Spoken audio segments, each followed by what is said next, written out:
Hello, hello everyone. Today is a holiday, so we only have 4 weeks to trade or to place to position. No, here are our stock picks for the week. We have a plenty today. No, we have nine. No, so again, if you want to know more about how you can invest, no, aside from watching these weekly videos, you can directly message me and I can assist you with it.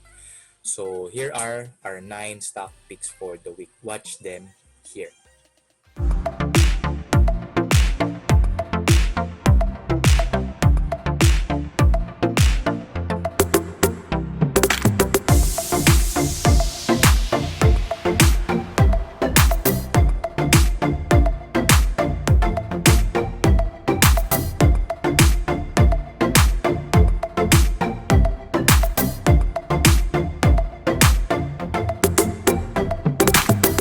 All right. So if you're watching this in my YouTube channel, please do subscribe. All right, subscribe on my YouTube so you can get weekly to twice a week updates about the stock market and some personal finance as well. All right. So here, no. First of all, let's discuss first the PSEI. No, for the PSEI, still no, it's still on a downtrend. Again, let me refresh you with the indicators that I'm using. I'm using MACD, RSI, and the EMAs um, here, no, 20, 50, and 100. And I also have a volume. Okay, so for the um, try to adjust this one. Adjust ko lang siya. 6 months. Yan, para get there. Now, for the PSEI, still on the downtrend, no? What I think still on the downtrend based on this trend, no? It's very, very visible naman here. Yan, also as the moving average is, if we can also see that the RSI is below 50 and the MACD is below center line. No? So if you are watching attending my weekly free webinars and my paid webinars, we are discussing this one. And of course, we're discussing more indicators and more examples in the paid webinars. Yeah. So we have TEL. No, TEL and Pure Gold recently are in their all-time high. No? Congrats to those people who are holding the stock. So as you can see, it's maintaining its momentum. No, its trend. It's playing around the 20 and 50, just a dip around or touched around the 100-day moving average. The MACD is above the zero line, and for this one, let's adjust the RSI into 50 already. Yeah. Here's how can you adjust that one. So we know, yeah. Okay, so let me just cut it a bit smaller, and this one, so we can focus more on the chart and do some Fibonacci also if needed. There you go. So how I see this one is that TEL can still move higher, no, but it's already oversold. Maybe it will correct at some point. No, the next resistance line we can see for the stock is maybe around here. No, and the next possible line will be here. Let's break it down into days. Yan, here, zoom out. So there, no, here, this one is the right one, but the near support area is around that area, which around 1445. So there, so the potential move of this stock, it's still an uptrend, but there is really a possibility that it can correct from time to time. Let's say if we can connect this like for this one, we can now form a trend, 1, 2, 3, 4 points connecting.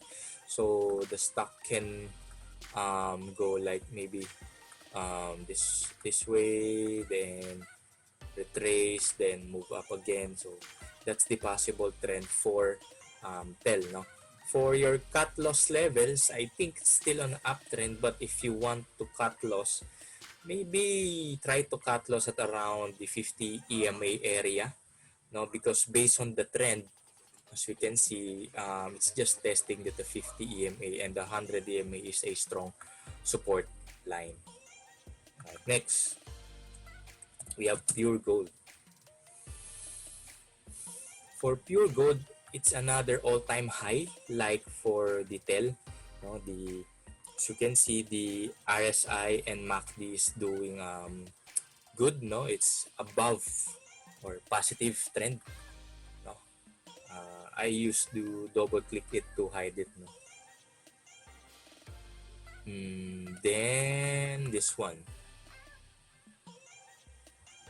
Let me zoom that out and let's scan for when or saan ba, where is the resistance line of this pure gold. Here, I think that's the top most, no? That's the all-time high of pure gold if in case this will reach its all-time high, no? So yan eh.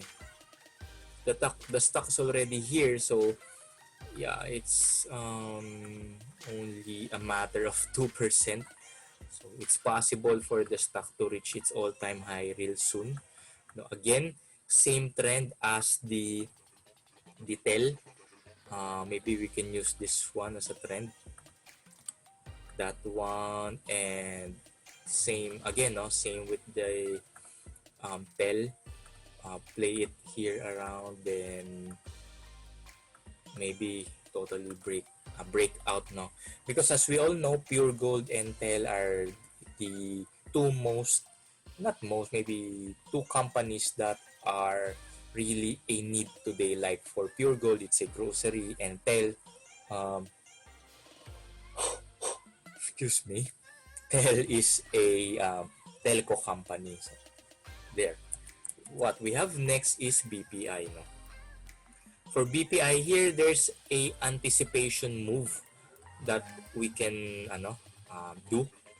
Like for this one, the MACD is about to the MACD is already above the signal line, no, but it's still below the zero line and zero center line, and the RSI is about to cross above the 50. Now for the trend, no, here's one of my favorite trend, this one, no. If this one breaks out, no, wait, I mean, it's still too far, but what I see here, it's a higher high, what we can see, higher low, no. If this pattern continues, no, and it breaks out from the resistance here, the 20 EMA crossed, no, the 50 EMA, there's a possibility that BPI can move up already. So this is an anticipation move. Next, we have AP. No, for AP, same procedure, same thing as BPI. No, for the MACD of this one, it's about to cross the center line. The RSI is above 50. The volume is nice. No, same goes with this one. No, so there's a challenge here that most of the time that if it crossed above the 100 EMA, it's being pulled back down. So let's see what will happen next here. For this one, so that's really the resistance line. Now, if this one breaks out from the resistance line, what we can see is the next area could be around here. No? Maybe this one, the area, yeah, because of this price, no, and this area as well, no. Let me pull out the rectangle. Yeah, there you go. So if this one breaks out from the 100-day EMA, and a crossover and all of the other indicators, maybe we can see that AP can move up, so in a short range. Right. Next we have Holcim. Holcim is also an anticipation move, no? What we want here is to this is quite a risky move, no, or anticipation move nga, no, because if we are still to wait for the stock for the all of its confirmation, maybe we're a bit too late. What we see here, I can see here pala, no, there's a divergence like for this one, no, it's downtrend but the um, MACD is divergence, meaning the stock price is going down but the trend of MACD is going up right there. Same goes with the RSI. So that's a good indicator. That's one good indicator that we can see for this stock.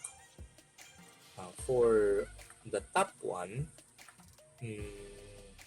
here, no, if this one will dominate, no, I mean, if this resistance line will dominate, this point will be very crucial for this stocks, and so as the 50-day EMA at this point, the green one right here.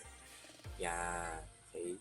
So those are the things that we could consider for Holcim, and this is an anticipation move as well. For Manila Water, this is a trend following move, no, since then, no.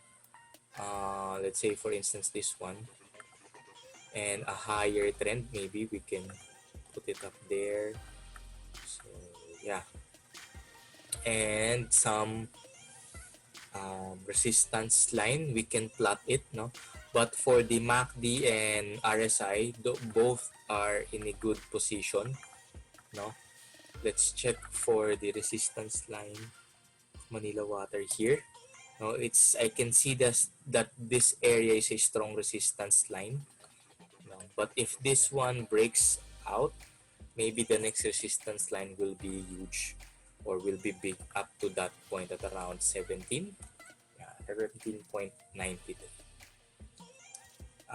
We have WCON also, last three, no. For WCON, this is like a range or sideways movement for this stock, but yeah, this is like a sideways movement for the stock. I just included it here. It's for me personally to train and analyze how sideways stocks move, no, though it's only around 3% gain, but I mean the idea of this one is for me to see if really a rally or sideways stocks will work for me and might also work for you. So the resistance line, or you can sell at this point. So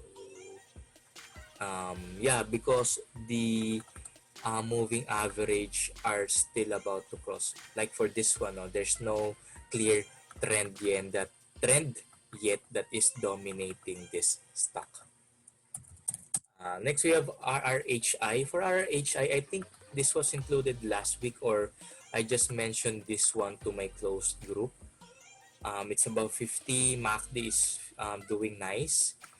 Volumes very pleasant as well. Again, no, one of my favorite strategy also is this one, no, the breaking of the resistance. Maybe if we use this one and really plot that one here, no. So this one is the resistance area, then it's being break from this point, no, and the other indicators such as the EMA has crossed, no, and it's already crossed the 100-day EMA. The next resistance line we can see for this one is around this area, no. Yan, and this point. Yeah, so that area could serve as a resistance line for RRHI. And lastly, we have EEI. For EEI, no, this is, I think, a good stock, because it's a long-term downtrend. Then finally, no, the moving average is favoring this stock, no. The cross in the EMAs, the cross in the 100-day MA, no. Also the MACD, it's already above the center line, and yes, maybe it's quite overbought, but upon its correction, we can see that the stock can continue to move up. Now let me just plot it here, there. So that's the trend that we can see for EEI, no. So it can correct up to this level. This one can serve as a resistance as well, no. Yan, strong resistance. But and hopefully eventually, no, dami, no, but hopefully this can move upward. So maybe it can correct here, retest this one again, correct, then finally do like this, no. That's how I see this film. All right, so those are the stocks today for this week. Again, I mean, it's already bear month, so I hope you guys are doing well. No, I know it's a hard year, hard couple of months, but as long as we are here alive, I'm learning, trading, no, I think everything is okay, no, as long as we keep our capital, lessen the loss, and try to gain as little and as consistent as possible. Right? So that's it. Again, please do subscribe on this YouTube channel, and thank you for watching, and stay safe and God bless. Thank you. Pwede ka na mag-isip-isip mo. Technical yan, ma'am. Yes. Ibig sabihin, ito yung resistance niya, yung break niya. Hindi mo to alam kung wala kang technical sa chart. Unlike dito kapag bumili. Tapos pag bumili ka dyan, tapos pag dito? nag-ano siya ng paakyat, hindi ka nang magpapakyan. Pwede. There's a trend, di ba? May line dito eh. Again, kanina yun yung resistance, di ba? Na alam nila hanggang dito lang yung price, kaya bibenta na sila.